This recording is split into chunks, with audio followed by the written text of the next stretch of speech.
Welcome into the In the Money podcast for KeenelandSelect.com for Saturday, October 24th. It's the last day of the fall meet. Of course, the Breeders' Cup is still going to be held at Keeneland next week, so there's more racing to come. But this wraps up the fall meet. Tom Leach here along with Jim Goodman, Keeneland's Director of Mutuals and Simulcasting. And the last day feature is the Grade 3 Pin Oak Valley View on the turf for 3-year-old fillies. They'll go a mile and a 16th. Got a field of 14 in here, and it is very well matched. Who did you land on? Yeah, one of the things that's going to be kind of cool is this field of 14, we're going to practice the way the horses will come out for Breeders' Cup. Oh, so that's a they're good going to point. actually saddle up in the paddock area and then take a three-quarter turn around the walking ring and straight out. And that's going to be a little bit, that's why we expanded the paddock area, so we're using this one as a practice since we got 14 horses in there.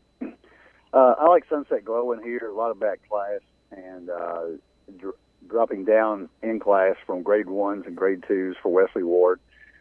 She's run well the last few times out. She's always right there, very consistent, 10 out of 11 lifetime in the money. And I think it sets up well for her for coming off the pace. I like Sunset Glow a lot. Mrs. McDougal would be my second choice for always dangerous Chad Brown. Ran okay in the Sands Point, but didn't really fire, and two back won the Lake George at Saratoga. So I expect her to make a big effort here. And the Stormy Regatta, the 6-horse for Christophe Clement and Joe Bravo, is coming out of a Laurel Grade 3 where she didn't really run well. Got beat 4.5, but before that she won a couple of stakes races at Monmouth and Saratoga, so I think she fits well. But this race is wide open. I can make a case for Prado Sweet Ride, Calypso Beat, the horse shipping over from Ireland. Include Betty, a lot of back class there, ran 3 straight grade 1s at Saratoga and Belmont. So it's a nice race, very nice full field, and a very competitive wagering race. The horses I like are all on the outside, which I'm not real comfortable with. I ended up picking Rianha De Bateria, if that's how that's pronounced. I think that's how Kurt called it when she won here last year, so she likes the turf. It's the third off the layoff, and I talked to the racing manager for Graham Motion for an interview that we had on the Keeneland YouTube channel about the Sycamore, but I also asked her about the two horses they have in here, and it's Jane Buchanan. She talked about Rianha De Bateria was finally back in top form now, and if she is, I think she's got a big shot here. I just don't like the post, but her best buyer was the one that came out of her last race, and she's had a couple of sharp works since then. So I'm going to try that one from the extreme outside. I like Mrs. McDougal. I like Sunset Glow. I like Cara Maria, or Marie. I like Osela. And then the other one is Calypso Beat the One, who's the European invader, getting Lasix coming over from Europe, has run in some Group 3s over there. And what I'm tempted to do, this horse I think will be a big price, is just key that horse with all these other ones I like on the outside. But for the win pick, I'm going with Rianha De Bateria. Late pick 4 starts in the 7th race. How did you stack up your ticket? I'm going to make this one real simple in the pick 4. I'm going to single Imagining in the 7th race. I think that he's the best horse in here. If he's recovered his form from Saratoga, he's going to be very tough to beat. I'm going to take All in the 8th race.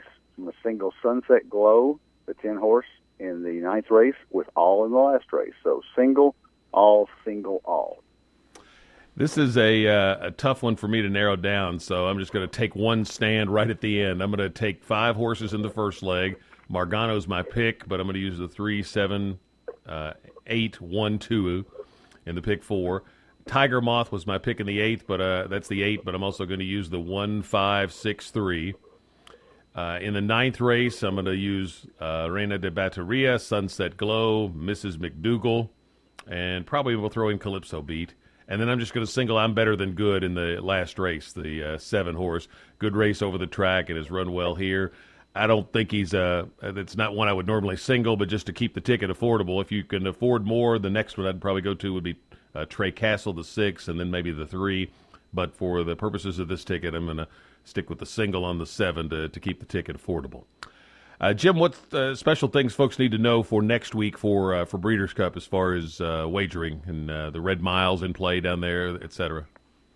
We do. We have a lot of places to wager next week. Obviously, if you don't have Breeders' Cup tickets, you're not going to get them now. But there are availabilities at the Red Mile for what we're calling the Breeders' Cup Bash. It's $10 entry fee for open seating and $40 for a reserved seat in the wagers area, which includes a buffet, and that's for Friday and Saturday. And at Red Mile, there will be simulcasting. There will not be simulcasting at Keeneland. We only have the Breeders' Cup races. So if you want to bet some other tracks, Red Mile is a good option.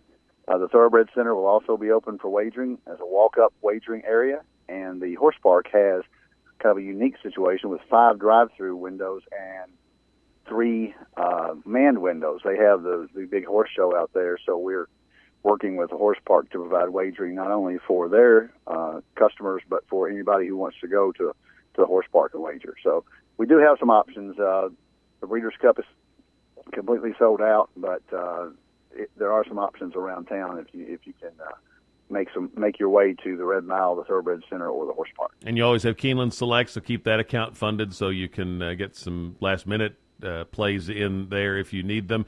And would remind folks that starting Sunday morning, the workout program is going to begin, the formal presentation of that, and I'm going to be involved with the Keeneland coverage of that. It'll be available at Keeneland.com, and you can see the horses working out, or you can just come out and watch them. And starting on Sunday for, I think, Sunday through Wednesday, you'll be able to do that. So should be a lot of fun. And then the prelude to the Cup Day on Thursday and Breeders' Cup on Friday and Saturday. That's it for the In the Money podcast. We'll be back on Thursday for Prelude Day with another edition here at KeenelandSelect.com.